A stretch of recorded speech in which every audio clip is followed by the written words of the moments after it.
The unit on trig was probably our longest unit and most difficult unit. There's a lot of stuff.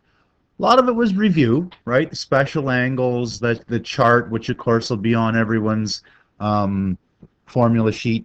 Notice that you can, on your formula sheet, you can't put these graphs, these basic ones here, you can't put those on because those are actually examples. This is actually something that we wanted you to learn. Now, if you know, you put a word that, you know, that this one, tan x, we remember as snakes going up, and cotangent is snakes going down, or something that sort of clicks into your memory about which is which. You know, secant and cosecants are the repeated parabolas, or something that helps you remember. That's fine, but you actually can't have these on your cheat sheet because those are actually worked examples. Okay, you can't do that. Later on in the chapter, we talked about solving all sorts of trig equations, easy ones like we did in grade 11.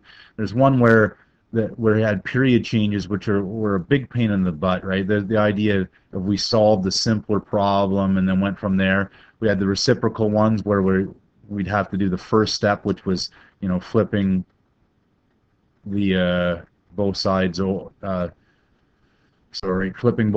over and solving then the reciprocal equation. This would be a good way to attack this one. Quadratic, and ones that need identities before you can get out. This one needs to be factored. It's quadratic form, and you can factor it and then solve the two smaller trig equations. And then this one, you actually need to spot where you need to use an identity to substitute in, right? This is, we do this sort of thing for this one. There's not an equation here, but now there's an equation. And then then this one becomes like that one. So the other big pain was proving trig identities, right? And we developed a whole bunch of identities, and then we were proving some of them. And even though in some people's mind, proving trig identities was the biggest, hardest thing of the whole course, it wasn't that big of a part of this unit or of the whole course, right? We spent 2 or 3 days of developing them, another day and a half or so of proving them. Certainly there will be a trig identity on the exam, but there won't be 3 trig identities, right? You even look on the trig test, there was only a couple. So I am going to show you a couple, but that's because usually that's what students ask for in review. In applications, we had that assignment. You'll want to, because there's not a test question about it, you'll want to look back through that trig assignment to have a look at the sorts of things we did for trig applications. Certainly you're responsible for that on the exam. All right, here we go. A few trig examples. This one, by the way, and I know you may need to pause to write all this down. I wouldn't bother. We want to graph this. We could have, and this is where we started, think of it in terms of, well, this is just the basic graph, y equals cos x, with a bunch of transformations. Since the 3's out front, it's a vertical stretch. Since the 2's in with the x, it's a horizontal compression. Since this is in with the x, it's opposite that. You think we move right pi over 3, and this minus 1 is on the outside, so we think of it as down. Down 1. In that way, we could attack trig functions in the same way that we did all the other parent functions, but that's not the way we did it.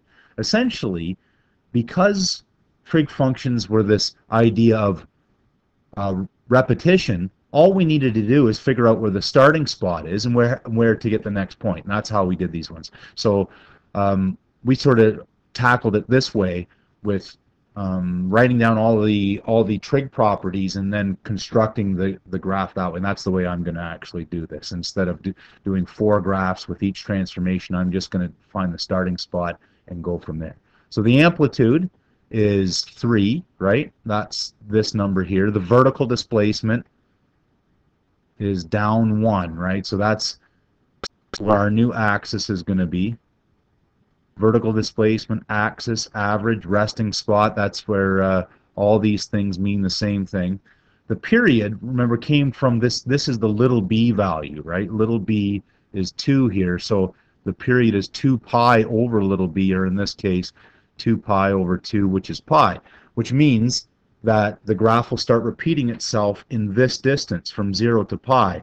That's not how we actually constructed the graph. We thought about important points, right? The important points occurred every pi over 2, but I need to divide by b as well.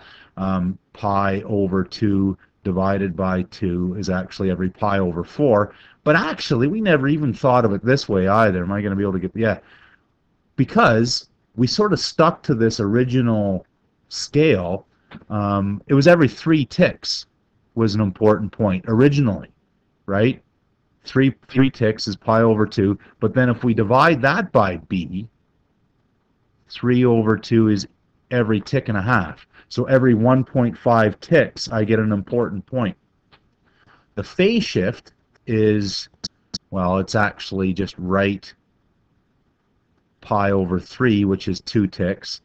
And that was a new thing for us to start counting in fractions of pi. Remember, pi over 6, pi over 3, then this is 3 pi over 6, 4 pi over 6, 5 pi over 6, and we sort of put them all in lowest terms, and we got these new fractions, and it was good, clean fun. All right, well, now where do I go? What do I do? Where do I start? Well, one of the ways there's our middle ground. That's the vertical displacement. Then I can use the amplitude to figure out how high up I'm going to go. There's the middle. Where's the high? 1, 2, 3. There's the high. The high will go as far as 2, no further. The low then goes 3 down from here. -2, -3, there's -4.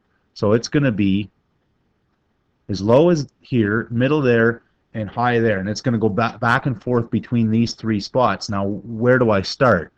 Well, the phase shift is right 2 ticks, and I've went down 1, so there's my middle point. But this is a cos graph, right? So a cos graph, remember, starts at its maximum.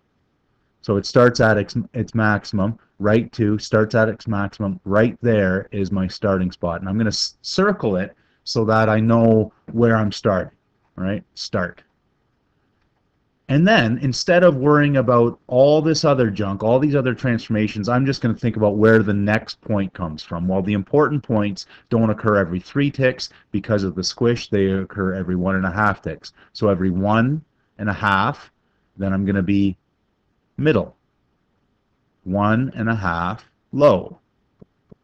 1.5 ticks middle. 1.5 ticks high. 1.5 ticks back to middle. 1.5 ticks low.